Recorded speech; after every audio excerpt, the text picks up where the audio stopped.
I said to my wife, I'm early 30s. I've got the work ethic, I've got the drive. I think I need to get into real estate because it's a great opportunity.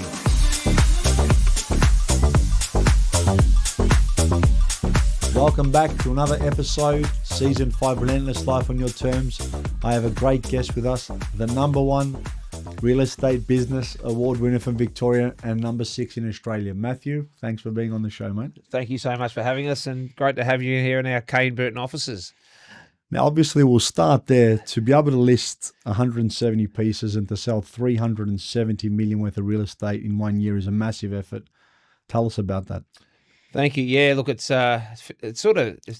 just happened so quickly. It was a great honour to be trusted by so many vendors, to get so many listings. And look, it was just one of those years that, I think the year before was about 90, and to get to 134 sold properties at sort of 300 million, it was just a great honour. I had a great team and had a lot of momentum, and just really committed to set listing and selling and negotiating, and what I like to call deal creation. Matching buyers with properties, and it was fantastic, and it's a great honour, and I just need to consistently do that. It's a great goal, but couldn't have done it without my team. When I say team, having the sales executives next to you to assist, and having great administrative support and great support. That sort of volume, obviously, you need a great team. But how do you go from 90 and almost 50% up the following year? What was the difference in your opinion? For sure. It's always that growth mindset. So, every year, instead of just saying, I'm happy with what I've done, it's good to say that, and I'm just going to do the same. It's how can I get better? How can I improve, whether it's service? And I think at the stage at 2021, coming off such a great year, it was how can I continue this momentum? Because I knew the market was going to start shifting in 2022. So I think that was late 22 to 23, and having those results for 2023. I think it was about so I grew my team. I invested in a lot of marketing. I invested a lot of in terms of prospecting and getting new business, and it was just a really plan of attack to increase the business. And I think organically too. I've only been in real estate for 8 years. That was one of my questions. Yeah, so and I think organically, especially in your first 10 or 15 years, I think organically, Chris, you just get better and better. And I just noticed over the years, I've gone from sort of selling $2 million properties to $3 million properties to 4. And then obviously now, I've got a really good niche market sort of between 4 and 15. So it's worked quite well. Yeah, I love it. I came and I could hear you wheeling and dealing at the front there, and I was waiting for you for the podcast. And it's always good to hear a great salesperson do their thing. Yeah. Try to negotiate a deal, get it across the line. Thank you. Look, it's it's a big commitment, and you've just got to be purely focused, and it's just it's a great honor to be able to sell such great property. What made you get into real estate, man? Yeah, it's a good question. I actually have been, real estate's been in my blood for a long time because my dad was a real estate agent. So growing up, I heard a lot of conversations because back then there was no mobile phone. So a lot of his, if he wasn't in the office, he was on the house phone negotiating and selling. It's all of that old school real estate. But I never really wanted to be a real estate agent. It's funny. I didn't really, so I sort of did a lot of things, but I got a job in 2011 with REA Group, realestate.com, as an account manager. And one of the great things was really opened up my eyes to see the change in real estate, and also to see, that the honest truth is I was seeing, financially I was really cash strapped. I'd gone through a few businesses that hadn't gone quite as well as I wanted when I was in my late 20s, 30. So I really needed the money. So after being in realestate.com, noticing there's a lot of agents making great money, driving good cars, really nice suits. I was wearing my Roger David suit from High Point or Southland Shopping Centre. I said to my wife, I'm early 30s. I've got the work ethic, I've got the drive. I think I need to get into real estate because it's a great opportunity. It's uncapped money. And it was a big risk. It was definitely a couple of steps back, Chris. But it was an opportunity to be able to change my lifestyle, and I've been able to have a couple, 3 or 4 great years, and everything has changed quite well. And obviously, you're growing. Your team's growing every year. You've got big goals. You're ambitious, hardworking. What do you think separates a normal estate agent from the great ones? Yeah, it's a good question. I think definitely it's consistency. Consistency builds trust. It's something. So it's being able to be consistent. Do you mean in your month. marketing in front of people? What do you mean by consistent? Consistency is just your work ethic. There's a lot of agents that will have some great sales, and they'll probably take the foot off the pedal. To be able to be the best, you've got to be consistency in terms of, for me, it's late Jan to the start of July, 6 days a week, 100% pace, and really focus, sacrifice, not sacrifice a lot of functions. I get invited to a lot of Friday night gigs, but I have Saturday early starts, auctions, a lot of negotiating. I need to be fresh. So it's been really committed. It's been focused. Even things from investing into marketing, investing into suits, investing into your personal self, your grooming, brand and the way you look. Yeah, the way you look, your personal brand, your team. Invest in a great team and EAs, etc. So it's really just having a big mindset of having the resources and the financial resources. Like I said to my EA, I've just listed some properties. Have we had professional DLs made? If these are just listed, we've just sold some properties. Have we had these? So it's just being on the ball and always open and grow and get better as well. Like yesterday, I had a team meeting with a client and my colleague, Andre, and Andre's younger than me, but he had some great points, and I'm open to learning. So you're always going to be open-minded and always open to learn as well. I think the day you stop growing or learning is the day you got an expiry date. I always say you're going to stamp yourself. You're going to be out soon. That sounds harsh. The day you stop growing is the day you start dying. But I've heard that one before from someone. But it's not that you want that, but it's you've just always got to be. It doesn't matter where you are. I say in real estate, that's so good because you can be 20, or you can be 65. And there's a great opportunity, but you should always have that growth mindset. And a fresh mindset, sometimes they see things a lot clearer. And it's funny because we found out we know each other for many, many years ago. You used to be a ring announcer as well, ring commentator. I did. Yeah. And we used to commentate or announce my brother's fight sometimes. I did. And I go, we put two and two together. It was great. Yeah. So it was exciting stuff. I actually always say, all jokes aside, people say, I always say the only way I'd ever leave real estate, I've said it for a long time to people, is if I got Bruce Buffer's job. I said if the USC rang me and said, Pillios, Buffer is retiring, there's the opportunity. It's the only reason I'd say to Kaye Burton, my family, my good colleagues, I'd say, look, I'm hanging up the real estate boots. And I'm picking up the gloves. And I'm doing the ring announcing. But that was great. It was great times. I was a bit younger. I love entertaining, and you get paid quite well. It takes a lot of energy and a lot of focus, but it's all about trying a lot of things as well, and doing that sort of commentary and ring announcing with Fox Sports that 8 or 10 years was a great experience, and got to meet a lot of people. And actually would have built a lot of your confidence as well for your sales in real estate as really did, yeah, definitely. When you're in front of big crowds and cameras and lights and 2,000 people, and it can be nerve wracking. So it's great because it's doing that sort of kind of stuff. It builds a bit of resilience, but it's a great experience. It is great. I always enjoyed the fights many, many years ago. Yeah, and you get to watch the fights are free right in the ring. I'd probably say every second time I'd be sitting there, writing some notes, getting ready for the next fight on my little cards I used to have, and get some blood spurt on my white shirt, and I'd get home and Belle would go, well, what happened to your suit? But I'd take it straight to the dry cleaners. But look, different sort of world to what I'm currently working in and living in. It's a long. It's funny. One of my Brighton clients loves the boxing and kickboxing. He remembers me and he goes, "Mate, I just can't believe you're here, selling for lawyers and doctors and financial wealth experts. But 10 years ago, 15 years ago, when I met you, you were bloody ring announcing for the fights. So it's quite unique." It was funny how we did that, Joe, because you did a few of my brother's fights as well. And he was a great fighter, Pat. And I remember I was much younger, and it was amazing. Yeah, it was good. I only had 7 fights at the time, but he had about 50, so that was always good. Yeah, yep. So other than that, so real estate 2024, what's on the plan for what's your goals for this year? Yeah, it's my first year at my new company. I'm being honoured to be a director here at Kaye Burton in Brighton, but also a part of the big group with Kaye Burton, which is Toorak or Stonington, Burundara, and also Peninsula. So it's such a great company, and I started talking with Kaye Burton probably a year ago.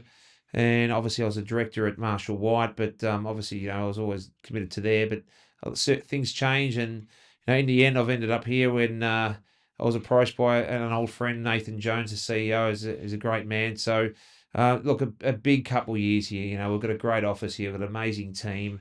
And, Kaye Burton are really dominating this prestige market, especially in Brighton. Anything 5 million plus is predominantly Kaye Burton. So I really want to expand this team, and in terms of, a few more agents coming in here.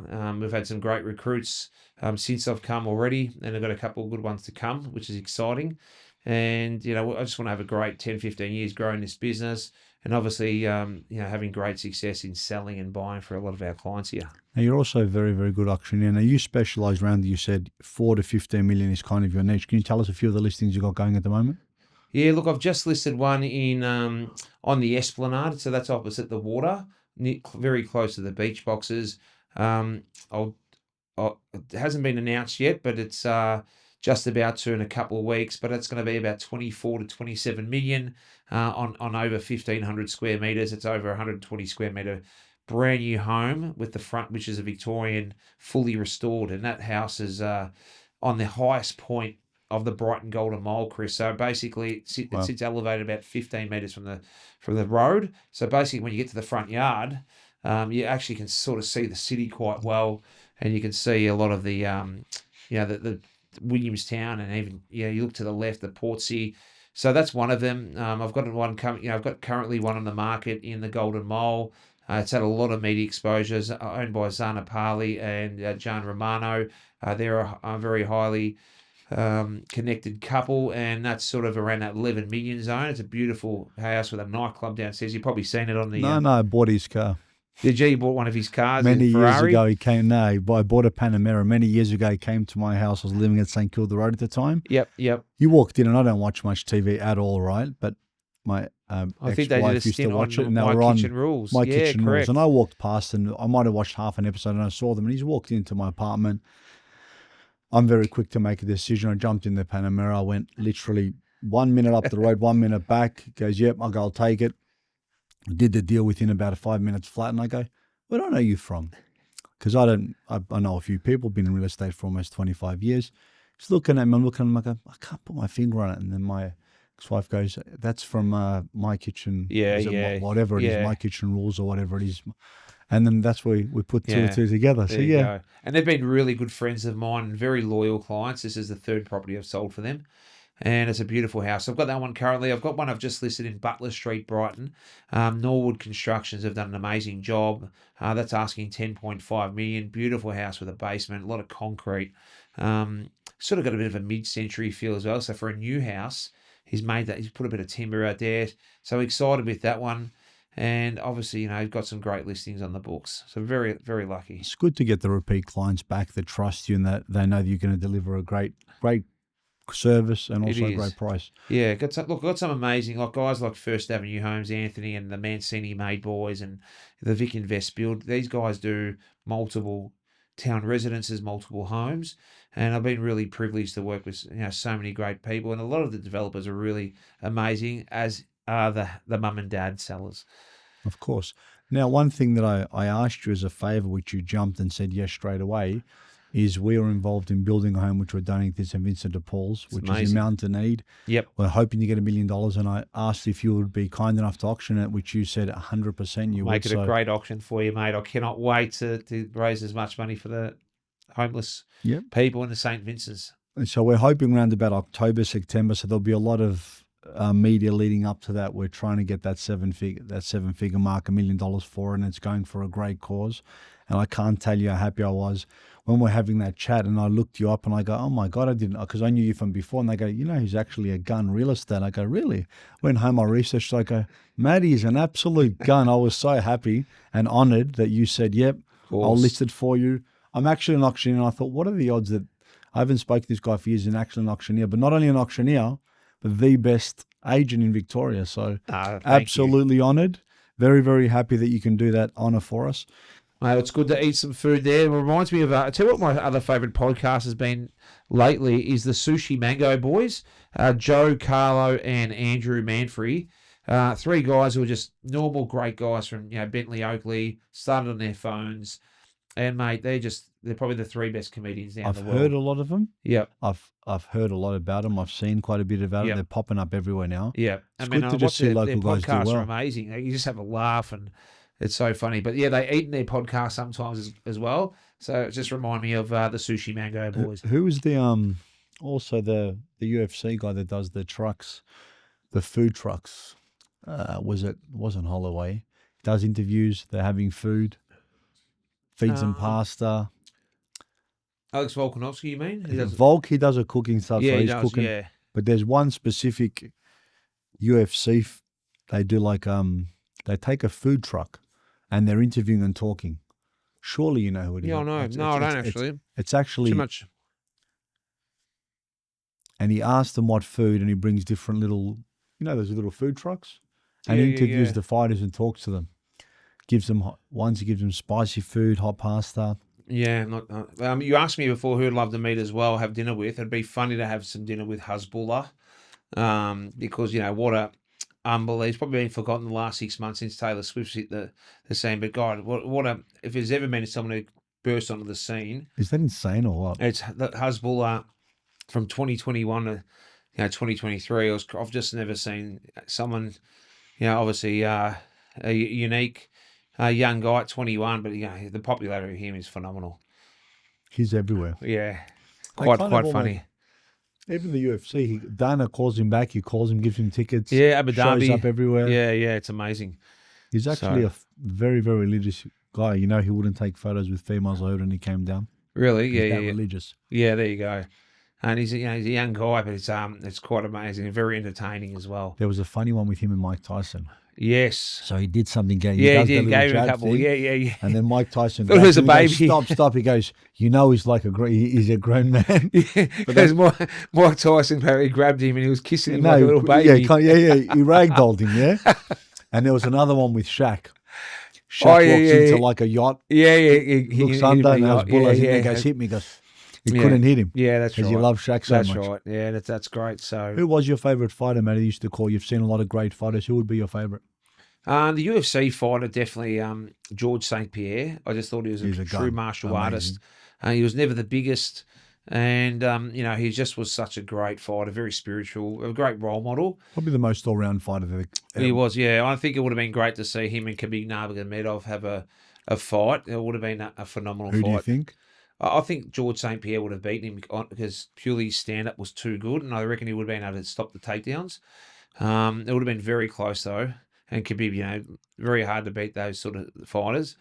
John Jones has obviously been amazing. If I talk at UFC, and there's been a lot of good fighters in Australia. The ones you called, who would you say if you were to pick a handful? Well, I called the AFC, the Australian Fighting Championships. That was sort of like the Australian step up. Now it's Hex to get into the UFC when I commentated. But there was Jake Matthews, Alex Volkanovski, Dan Kelly. Did you call Alex? Yeah, I did. Yeah, Israel Adesanya. I called the fight he had to win the middleweight AFC title. I was the ring announcer that night, so it was I was able to do some great. I met him in Perth. Yep. When Volk fought Islam. Yeah. Tell you a funny story or a great story about Volk. All of our boys, you want them to do well because they're our boys. Yep. He was an absolute legend the day of the fight, saying hello to everyone, like a trooper, gun and a half, taking photos. He's about to fight, and a lot of people just want to have game face on because they're about to prepare. He was a gentleman. The next day he loses. Yep. I saw him the next day at the Crown. I was watching the were you in that at the Crown? Gridiron? Yeah, I sat with him for about 15 minutes. Did we? I saw you there with Pat. I saw Pat actually on social media. Well, we were there. Yeah. I did see you. I saw you there. At the casino. At the casino. Yeah, people went up to him. Yeah. Yeah. So he had a little and roped area. And he still stopped. Yeah. And this is the day he lost. A lot of people think he might have got robbed. Yeah, I thought and he still won. Said hello like a legend. Not many people say that. They don't want to leave you alone. He was just a true Aussie. Most of the Aussies are like that. They're fantastic. And I think someone like Volkanovski is so grateful because 5 years before that he was playing making rugby. ends meet. Playing rugby. Yeah, making ends meet. Driving a 10, 20 grand car, then all of a sudden he's an international superstar. So I think he had a lot of gratitude. He's our first Aussie ever to be number one on the pound for pound. That's amazing. I which know. is who's going to repeat that as an Aussie? You might not see one. Well, you might not see for a long time a number one Yeah. pound for pound Aussie. Yeah. Well, the Anzacs have been phenomenal the last 3-4 years with, Israel Adesanya, Rob Whittaker. His fight was phenomenal the other day. Yeah, he did really well. So it's great for, I'm a big, real estate's my life and family and that, but obviously UFC and AFL are my two big sports that I follow passionately. And I'm the Mighty Bombers. I think this is going to be their year in 2024. They'll at least make the top 8 this year and possibly win a final. Well, look, Who do you vote for, mate? I've got 3 siblings, 2 brothers. They're both absolutely obsessed in footy. They love it, as you know. Go to the games. One of them's the president of East Keilor Football Club. Yep. I wouldn't know any player if they walked past me. Yeah, I know nothing about footy. Can't watch footy. You Can't wouldn't watch like cricket. AFL? I went to one game, and I hope people don't get upset with this comment. I watched it. It was the Anzac game. It was Essendon Collingwood. It was No, the atmosphere's phenomenal. 85 to 95,000. After the first quarter, I said, "When's this done? Like, I prefer to watch paint dry. I can't come back." Pat goes, "You want to come back?" I said, "Never, man. I can't do this." Really? And then he goes, "What are you talking about?" I watch snooker, which he goes, "Mate, that's the worst sport in the world." I And didn't even know that fighting. was a sport. Yeah, I love the fighting then. But look, mate, footy's not for everyone. But it's obviously the still biggest sport in the country. In the family, though, it's so For your prevalent. family. My brothers, they love it. But Of no, course. Big never Pat would, been. lucky he didn't give you a couple of spin kicks, mate. I will give you one funny last story. He's a big Collingwood supporter, and he baptised my son. And for all the Collingwood supporters, I apologise in advance for this one.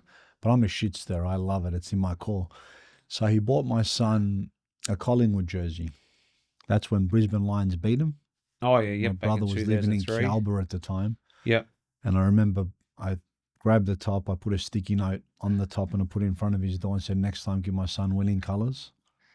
Wouldn't have been happy. If I was in front of him, he would have knocked me out, no doubt. But I was in South Yarra. I wasn't going to do it anywhere near him. I don't think the Collingwood supporters would have been happy with that, but It was a joke, of course. Yeah. It was to a guy that's very passionate. I mean, the guy's got a 2010 cup on his leg. Yes. When they won. I wonder if he's going to do about 2023. Yeah, If he gets correct. a tat, I will ask him. But anyway, Correct. that's a discussion for another time. Now, Matt, I could talk real Pleasure. estate with you all day. Yep. You ready for our quick fire questions? Of course. Great to be on the Relentless, and these questions I've heard are very, very sharp. What's the best piece of advice you've ever received?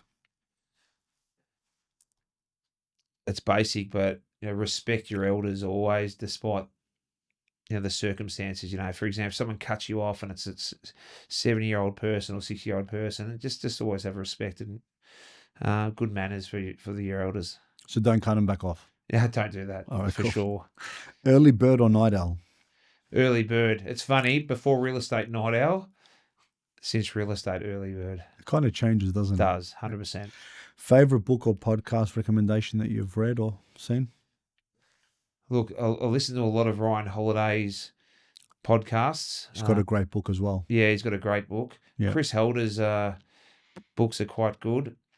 Look, The Stoic Way, it's called. The Stoic Way from Ryan Holiday. Holiday is unbelievable. Yeah. One of the, obviously, look, in terms of not being too educational books and all that, the one with Anthony Kikides from Red Hot Chili Peppers, it was called, God, it was a long time now.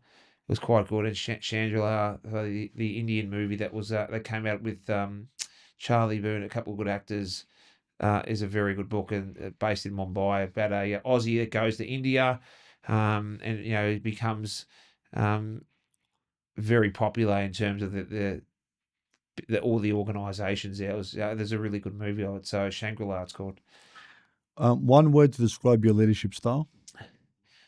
Passionate, energetic, and all my team watch me work hard. I played a lot of football and I was vice captain for a few years, and I just think if you lead, actions, you lead by your actions.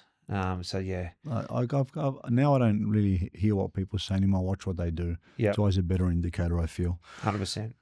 If you could have dinner with one person now, alive or passed away, who would it be? It's a good question. I'd probably say, I'd love to have a dinner again with my grandparents. As you get a bit older, mature, you realise the dynasties they bought for your family. So your grandparents. In terms of celebrities, It would probably be the one of the greatest of all time, Hulk Hogan. Ah, the He was Hulkster. my idol as a kid. Favorite hobby outside of work? I love training. I mean, I love sport training outside of work. So if I had the money and the security, I would train for 3 hours every day. So training and eating good food is my answer, Chris.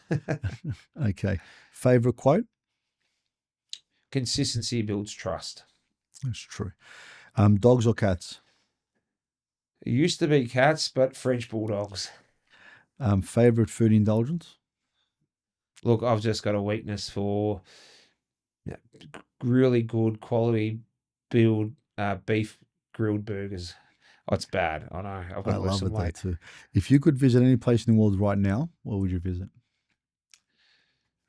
I don't want to say this in a podcast, but I love Las Vegas, a city that never sleeps, because I love going to the UFC fight week, and I love the fact that when I fly out there in July, it's actually 42 degrees. I love the heat. I actually enjoy the days in Las Vegas. I don't go, but I'd love to be. There's a place in Spain called Marbella, on the coast.